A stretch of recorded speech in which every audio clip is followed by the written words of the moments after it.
Magandang araw mga bata! Magandang araw po! Bago tayo magsimula, maaari ba tayo tumayo para sa ating panalangin? Okay, can you lead the prayer?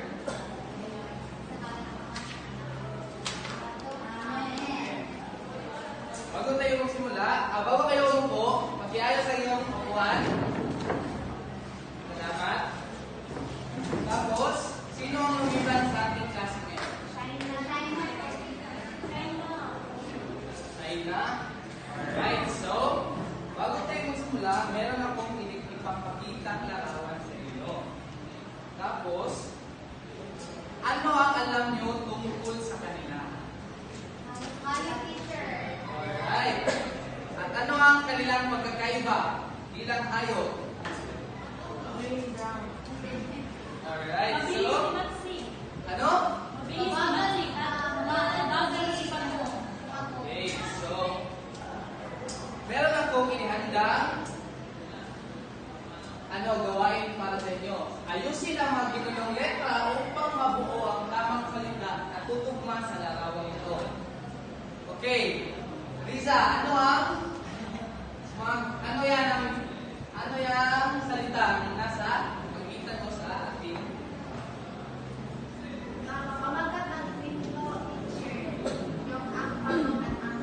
Alright, very good. Ang pagong at ang pagsiging.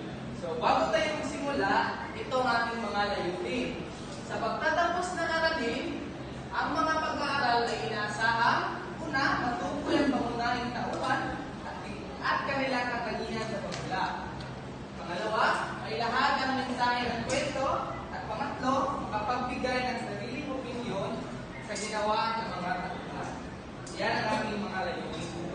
So, sino dito ang gusto makinig sa ating kwento na pamagat ay ang pagong at ang magsin? Okay, so, isang araw, may natagpo ang saging sina pagong at magsin. Pinutol nila ito sa dalawa upang itagin. Pinili ni Magsing ang itaas na bahagi ng puno dahil akala niya ito ang mas mabilis na lalago. Kinuha naman ni Pagong ang ibabang bahagi ng malugat. Magsing, Pagong, bigyan mo naman ako ng bunga. Sagot naman ni Pagong, umikas ka kung kaya mo. Umalis si Pagong at iniwan si Magsing sa puno. Nang bumalik siya, nakita niya na ubos na ni Magsing ang bunga.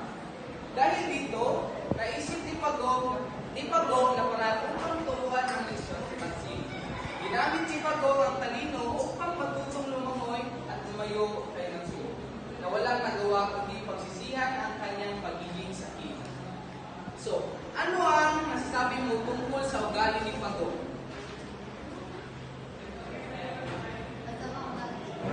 Okay, so, ano ang nagiging masamang bunga sa pagiging sakit ni Magsing?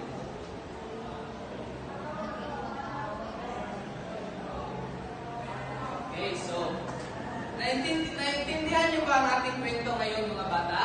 Opo, teacher. Dahil naintindihan niyo ang ating kwento ngayon, meron akong hinahandang gawain. Pakisulat na lang ito sa inyo ang mga papel. Tapos bigyan ko kayo ng 5 minuto para ansira.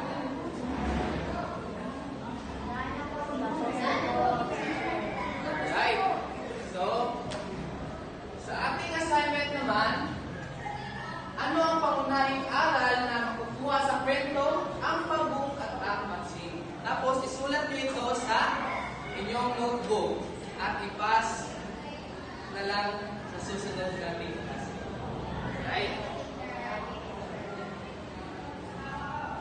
So, bago tayo magtapos, naintindihan niyo ba ang ating klase ngayon? Opo, teacher. Right? Naintindihan niyo ang ating klase ngayon? Goodbye, class, and thank you so much.